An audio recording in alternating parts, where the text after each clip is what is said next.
말씀입니다. 사도행전 6장 1절에서 7절, 사도행전 6장 1절에서 7절 다 같이 함께 읽겠습니다. 그때 제자가 더 많아졌는데 헬라파 유대인들이 자기의 과부들이 매일의 구제에 빠짐으로 히브리파 사람을 원망하니 12사도가 모든 제자를 불러 이르되 우리가 하나님의 말씀을 제쳐놓고 접대를 일삼는 것이 마땅하지 아니하니 형제들아 너희 가운데서 성령과 지혜가 충만하여 칭찬받는 사람 7을 택하라.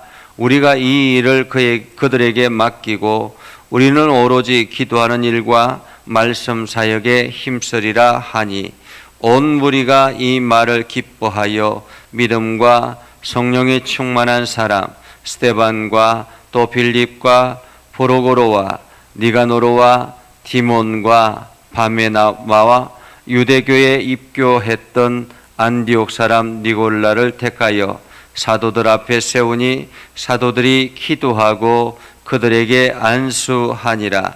하나님의 말씀이 점점 왕성하여 예루살렘에 있는 제자의 수가 더 심히 많아지고 허다한 제사장의 무리도 이 도에 복종하니라. 아멘. 오늘도 하나님의 은혜가 여러분의 삶에 가득하기를 바랍니다. 이제 전반기를 끝내고 후반기를 시작하는 첫날입니다. 이 후반기도 여러분이 성령의 충만함으로 하나님의 인도하심 아래서 참으로 복된 삶을 살아갈 수 있기를 주님의 이름으로 축복합니다. 교회는 완전한 교회가 아니죠. 교회는 완벽한 교회가 아닙니다. 교회 안에 있는 구성원들이 모두 다가 완벽한 사람들이 아니기 때문에 그렇습니다. 각자가 하나님께서 저마다의 재능을 가지고 저마다의 달란트를 가지고 교회 구성원으로 들어왔지만은 그 교회는 완전하다라고 말할 수는 없습니다. 왜냐하면 우리 한 사람 한 사람이 온전한 그리스도인으로 완벽한 그리스도인으로 100% 온전하게 나아가는 그러한 그리스도인으로 살아가지 못하기 때문에 그렇습니다. 그래서 우리는 날마다 성화를 이루어 나간다라고 이야기하죠. 성화의 최종 목적은, 최종 종점은 우리가 하나님 앞에 섰을 때가 아닐까라는 생각을 합니다. 그래서 우리는 날마다 오늘도 여전히 성장해 나가고 있고 성숙해 나가고 있는 과정 중에 있다라고 말할 수 있습니다. 그런데 우리는 사람들이 교회를 보면 마치 완전한 교회인 것처럼 완성된 교회인 것처럼 그렇게 생각한다라는 것입니다. 더더구나 세상 사람들이 바라보는 교회는 더 그렇다라는 거죠. 교회가 왜 저래? 라고 이야기하는 것, 그것은 세상 사람들의 시각이 교회는 당연히 완전해야 되고 교회는 당연히 많은 사람들을 사랑해야 되고 교회는 당연히 많은 사람들을 세워나가는 일에 힘을 쏟아야 된다라는 그러한 생각을 가지고 있다라는 것입니다. 그래서 세상의 기대치만큼 가지 못했을 때 교회는 세상 사람들로부터 손가락질을 받기도 하고 또한 욕을 얻어먹기도 하죠. 어쩌면 초대교회도 마찬가지였습니다. 여전히 초대교회도 우리가 날마다 초대교회로 돌아가자라고 이야기하지만 초대교회 여전히 완전한 교회는 아니었습니다. 모든 것이 풍족하고 모든 것이 완벽한 그러한 교회는 아니었죠. 초대교회도 여전히 갈등이 있었고 문제들이 있었습니다. 우리가 잘 성경을 계속 봐오는 것처럼 아나니아와 삽비라 이야기, 그것만 해도 교회 안에 엄청난 사건이지 않습니까? 헌금하러 교회에 왔는데 헌금을 가지고 왔는데 오히려 그 자리에서 즉사해서 죽어가는 그 광경을 목격하는 성도들은 어떻겠습니까? 얼마나 놀랍고 얼마나 안타까운 마음들이 일어나겠느냐라는 것입니다. 그럼에도 불구하고 교회가 날마다 성장하고 교회가 날마다 힘이 있어 나가는 이유는 무엇인가? 그것은 바로 교회가 문제가 있는 것을 문제를 해결하는 능력과 그 문제를 해결하는 방향성에 있다라고 말할 수가 있겠습니다. 오늘 특별히 교회가 일어나는, 우리 교회가 해 나가야 될 방향성에 대해서 이야기를 하고 있는 것 같습니다. 초대교회는 갑자기 급성장한 교회이죠. 120명의 사람들이 함께 모여서 기도하자 성령의 충만함이 일어나기 시작했고, 그래서 제사도들이 설교를 하기 시작하자 3,000명의 사람들이 결단하고 결신하는 그러한 교회가 생겼습니다. 그리고 또다시 베드로가 설교를 하자 이번에는 남자만 5,000명이 되는 거대한 교회가 됐다라는 것입니다. 지금으로 말해도 5,000명이 모였다라고 하면 엄청난 교회이지 않습니까? 그런데 그때 당시에는 얼마나 큰 교회였겠습니까? 그러한 가운데서 교회가 하는 일들이 점점 많아지기 시작했습니다.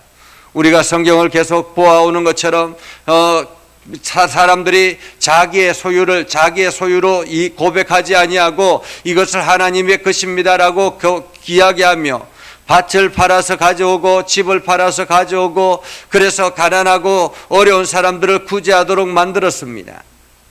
그러니 그 수많은 사람들이 이렇게 자기의 것을 자기의 것으로 고백하지 아니하고 교회 가지고 나와서 함께 나누고 베풀고 섬기며 이렇게 하다 보니까 사도들이 하는 일들이 너무 많아지기 시작한 거예요. 어쩌면 복음 전하는 일보다, 설교를 하는 일들보다 오히려 날마다 이 구제하는 일에 힘이 빠지더라라는 것입니다. 사실 나누어 주고 또 혹시나 누구 어려운 사람들이 없는가 하는 것을 돌아보고 하려면은 여유가 있어야 되잖아요. 그런데 매일같이 가져온 것을 나눠주기에 정신이 없는 거예요. 그러면은 어떻습니까? 나눠주기에 정신이 없다 보면 늘 앞장서서 앞에 나와 있는 사람들만 당연히 먼저 받아갈 수밖에 없는 것 아니겠습니까? 뒤에 사람들을 신경 쓸 여유가 없는 것입니다. 그러면서 교회 안에 갈등이 일어나기 시작했어요. 문제는 늘 앞장서서 도움을 받아가는 사람들이 히브리파 과부들이었다라는 것입니다. 오늘 보면 헬라파 유대인들과 또한 이 제자들이 많아졌는데 헬라파 유대인들이 자기의 과부들이 매일의 구제에 빠짐으로 히브리파 사람들을 원망하더라. 예를 든다면 이런 것이었습니다. 그러니까 헬라파 유대인들은 어떤 사람들입니까? 그들도 여전히 유대인들이었습니다. 그런데 그들은 이미 다른 나라에 이민 가서 살다가 지금 유월절을 맞이해서 예루살렘에 방문하고 그러면서 성령의 놀라운 역사를 경험하고 오순절의 귀한 역사를 경험하고 그리고 그 교회 안에 그 예루살렘에서 정착한 사람들이다, 이렇게 볼 수 있습니다. 그러니 그들이 나고 태어난 곳은 여러 지역들이겠죠. 이스라엘이 아닌 여러 다른 지역에서 태어났지만은 그들의 핏줄은 여전히 유대인이었습니다. 그러니까 이민 갔다가 들어온 사람들이라고 말할 수가 있겠죠. 그들이 오히려 유대 사회 속에서 그들이 살아가는 언어와 이런 곳에 익숙하지 않기 때문에 늘상 구제를 하거나 이렇게 할 때 늘상 뒤처질 수밖에 없는 거예요. 늘 말이 빠르고 편안하고 익숙한 사람들은 자 여러분 오십시오 나눠주겠습니다 하면 그 소리를 빨리 캐치해서 달려오는 사람들은 유대파 과부들이었겠죠. 여기서 과부들이라는 말은 혼자 살아가지만은 이 여러 가지 살아갈 능력이 부족해서 늘 도움을 받아야 될 그러한 사람들을 말하는 것입니다. 근데 매일같이 구제를 하는데 매일같이 그 구제의 대상자들은 앞장서서 달려오는 사람들이 대부분이었다. 그러니까 나눠주다 보면 이미 다 나눠 가져가 버리고 뒤에 있는 사람들은 가져갈 것이 없는 거예요. 그러다 보니 불평이 생겨나기 시작했습니다. 왜 우리 사람들만, 왜 우리 사람만 따돌리느냐라는 것이죠. 사실 따돌리는 것이 아니라 정신없이 나누다 보니까 그냥 뒤에 있는 사람들은 이미 그 몫을 받지 못하는 그러한 상황이 되어버렸는데도 불구하고 의도적으로 따돌린 것처럼 보여졌다라는 것입니다. 우리가 교회 일을 하다 보면 그럴 수 있죠. 이 교회 안에 오랜 기간 동안 신앙생활을 해왔던 사람들과 이제 새롭게 교회 안에 들어오는 사람들과의 갈등이 일어날 수 있습니다. 어떤 일을 해도 익숙한 사람들이 먼저 주도적으로 해나갈 수 있고요. 그러면 새로 들어온 사람들은 늘 멀찍이 서 있을 수밖에 없는 거예요. 그러다 보면 왜 우리만 늘 소외되지? 이런 교회 싫어 라고 이야기할 수 있지 않겠습니까? 그래서 늘 원망이 일어나기 시작했다라는 것입니다. 문제가 일어난 거죠. 그러면 이 갈등의 문제를 어떻게 해결하는 것이 좋겠습니까? 사도들이 그러면 여기저기서 원망을 하니까 나 못하겠어 라고 내팽개치면 되겠습니까? 아니면 우리가 이제부터는 나눠주는 거 없어, 모두 다 공평하게 하겠어 라고 이야기해야 되겠습니까? 오늘 사도들은 그 방법을, 갈등을 해결하는 방법을 다르게 제시하고 있는 것을 봅니다.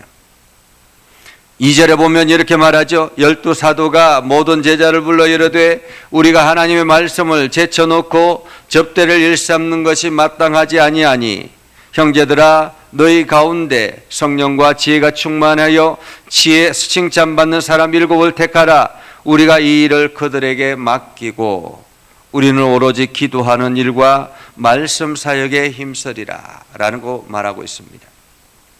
한마디로 이들이 그 구제 사역을 더 이상 하지 않겠다라는 의미가 아니라 내가 너무 과부하가 걸리니까 나 못하겠다라는 것이 아니라 우리가 이 모든 것들을 다 같이 잘해보자라고 고백하고 있는 것입니다. 다 같이 잘해보자. 그래서 역할을 좀 분담해보자라는 거예요. 역할을 분담해보자. 그래서 오늘 사도들은 오로지 기도하는 것과 말씀 사역하는 것, 그래서 하나님께 집중해서 하나님의 음성을 듣고 성도들에게 그 말씀을 선포하는 일에 열심을 다하자. 그 일을 하는 일에만 열심을 다하자라는 것이고, 그리고 칭찬받는 사람 7을 택해서 그 사람들에게 이 모든 일들을 맡기자.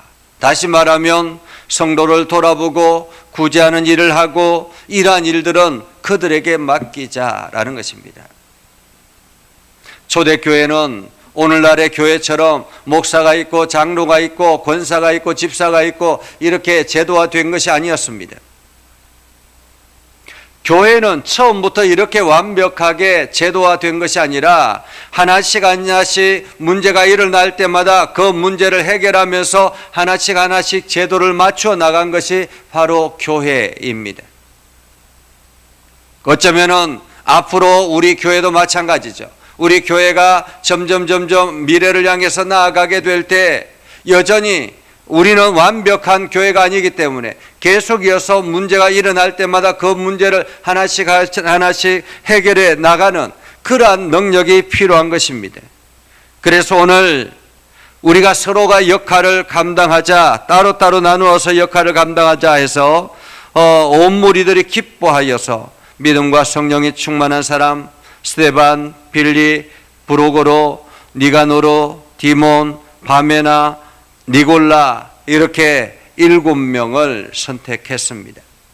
7명을 선택해서 이제 사도들 앞에 데려오니 사도들이 그들에게 안수했다라고 말하죠. 임직식을 했다라는 말입니다.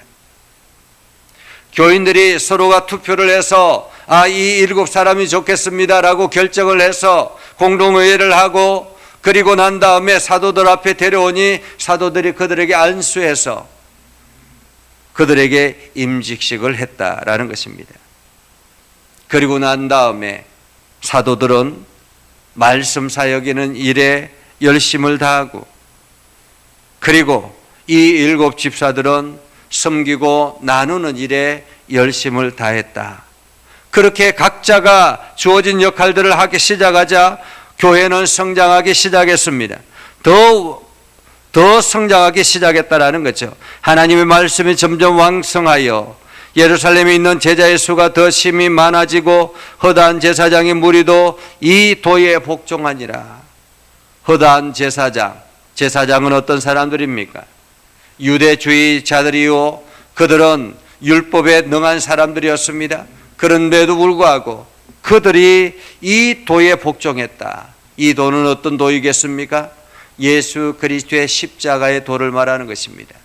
예수 그리스도의 십자가의 능력을 말하는 것입니다. 십자가를 통해서 다시 부활의 역사가 일어나기 시작했고, 그 부활의 역사를 통해서 성령이 임하기 시작했고, 그리고 예수 그리스도를 믿는 자마다 누구든지 구원을 얻게 된다라는 이 도, 이 사실을 그들이 믿게 됐다라는 것입니다. 오늘 우리는 하나님의 은혜를 경험한 사람들입니다. 하나님의 능력 안에 있는 사람들입니다. 오늘날 우리 교회가 날마다 힘을 얻고 나아가는 것은 우리에게 주어진 역할들을 잘 감당하는 것입니다. 나에게 주어진 역할들을 열심히 감당하는 것입니다.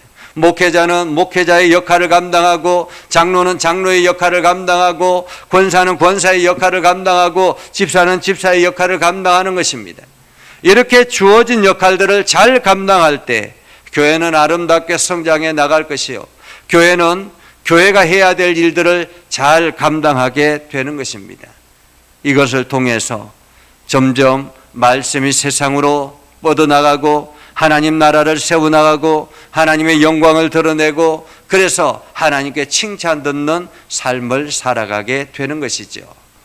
오늘 이제 7월을 시작하는, 하반기를 시작하는 이 첫날, 오늘 예배하는 여러분들 모두 다가 나에게 주어진 역할은 무엇인지를 생각하고 오늘도 내가 그 사역을 잘 감당할 수 있도록 하나님 은혜를 다해 주시옵소서, 하나님 능력을 다해 주시옵소서, 하나님의 필요한 것들을 공급하여 주시옵소서, 기도하며 나아가는 저와 여러분이 되기를 주님의 이름으로 축복합니다. 기도하겠습니다.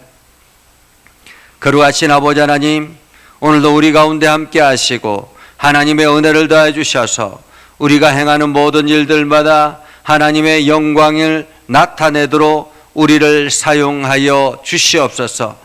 성령으로 충만케 하여 주시옵소서. 성령으로 충만케 하여 주시옵소서. 하나님의 마음을 우리에게 심어 주시옵소서. 날마다 하나님의 마음을 깨닫게 하여 주셔서 우리가 그 일에 충성하는 거룩한 백성 되게 하여 주시옵소서. 우리에게 주어진 직분을 잘 감당하여서 착하고 충성된 종아, 작은 것에 충성하였으니 이 많은 것을 너희에게 맡기겠노라 말씀하시는 하나님의 말씀을 듣게 하여 주시옵소서. 예수님의 이름으로 기도드리옵나이다. 아멘. 찬송가 323장 찬양하며 월삭의 예물을 하나님 앞에 올려드리겠습니다.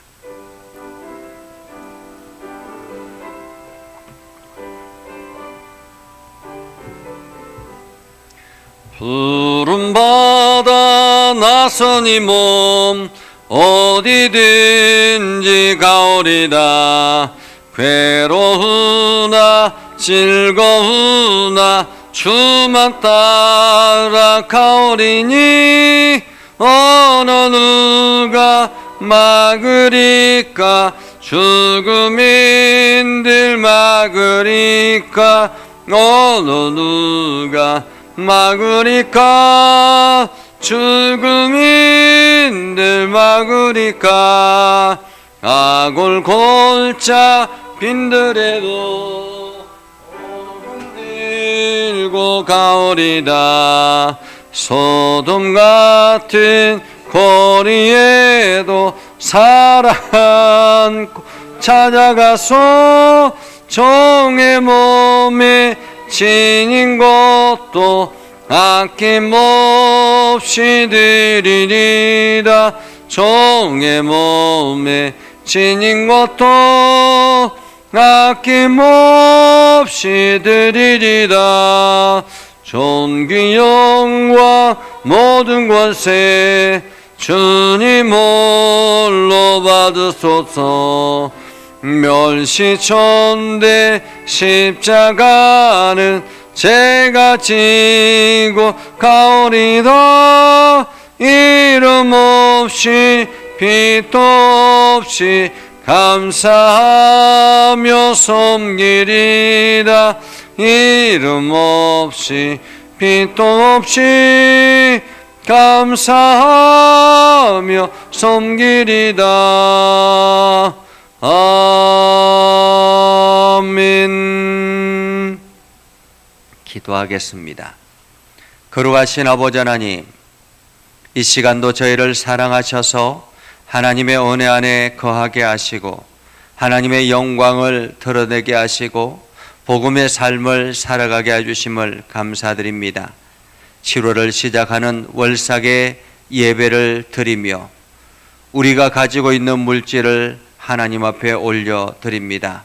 아버지 하나님, 7월 한 달을 살아갈 때 우리가 물질로 고통당하지 않게 해주시고 하나님의 은혜가 넘쳐나게 하여 주시고 하나님의 복이 가득하게 해주셔서 7월 한 달이 더욱더 복된 한 달이 되게 하시고 은혜가 가득한 한 달이 되게 하시고 간정이 넘치는 한 달이 되게 하여 주시옵소서.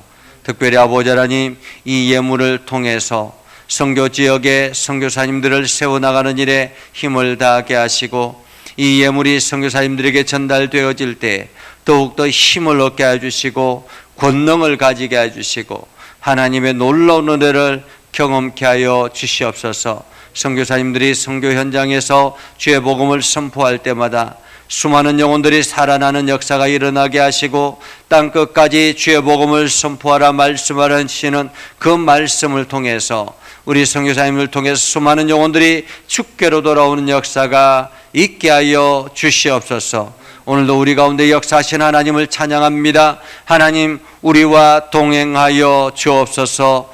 예수님의 이름으로 기도드리옵나이다. 아멘. 복을 빕니다. 이제는 우리 구주 예수 그리스도의 은혜와 하나님 아버지 극진하신 사랑과 성령님의 감화 감동 역사 위로 교통하시며 은혜가 주의 말씀 안에 있는 믿음의 백성들 위해 하는 모든 일들 위해 영원토록 함께 하옵시기를 간절히 축원하옵나이다. 아멘.